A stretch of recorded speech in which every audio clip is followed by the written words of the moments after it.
And when we met Damon, he was struggling emotionally with anxiety. Not an easy thing for an 8-year-old to handle. His emotions were coming out as anger and as aggression. And he was refusing to go to school. And things were getting progressively worse for his entire family. It got so bad that he was starting to have self-harming thoughts and actions. Damon had already been through a behavioral program, but his mom, Nadia, felt like everything she tried was making the anxiety and the aggression worse. She was worried about what school would look like and how he would adapt as he got older. And when they found our office, it was the first time that Nadia felt heard and hopeful.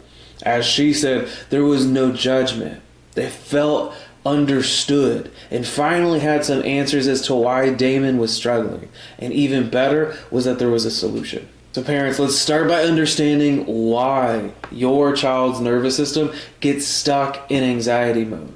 So for one, anxiety is a normal part of life. It's going to show up naturally during times of stress, big life moments, challenges, changes, transitions. The worst kind of anxiety is the anxiety about having anxiety, which really is a sign of a dysregulated nervous system and what we're talking about here.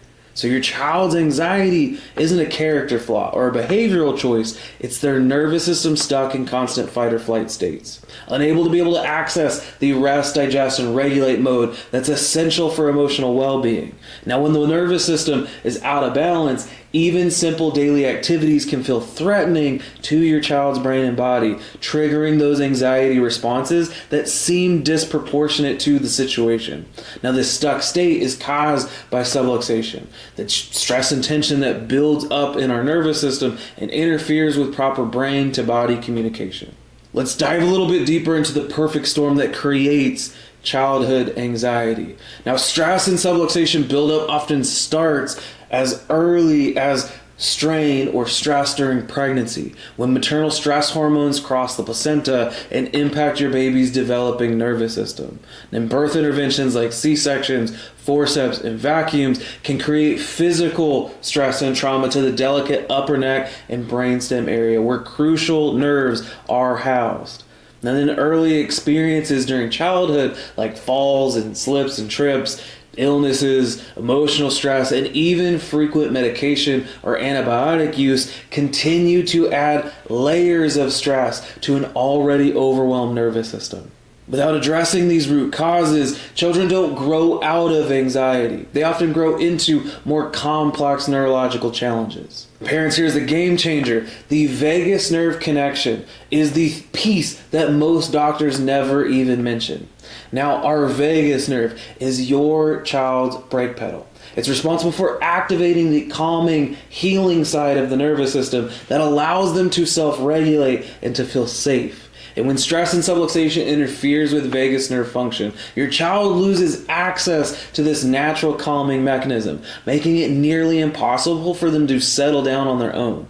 Now, this explains why traditional behavioral approaches often fall short. They're trying to teach coping skills to a child whose nervous system is physically unable to access the calm state needed to use those skills effectively. Here's how we identify and address the real root cause. At Haven Family Chiropractic, we use advanced insight neurological scans to be able to detect and measure the presence and the severity of subluxation and nervous system dysfunction within your child's brain and body.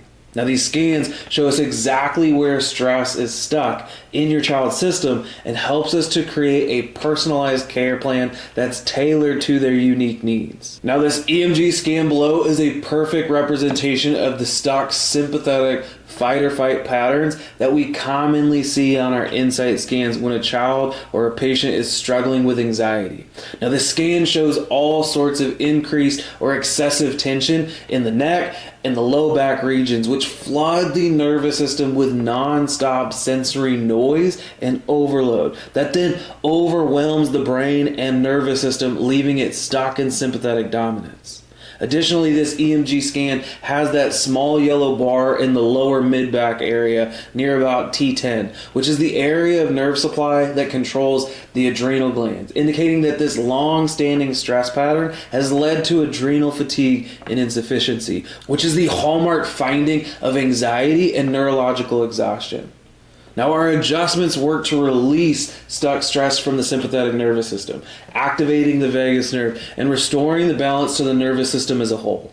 If everything that we've talked about in this video sounds all too familiar and you'd like to learn more about navigating anxiety, the insight scans, and how to learn more about the sequencing of optimal healing, check the link within our bio, comment below, or send our office a DM.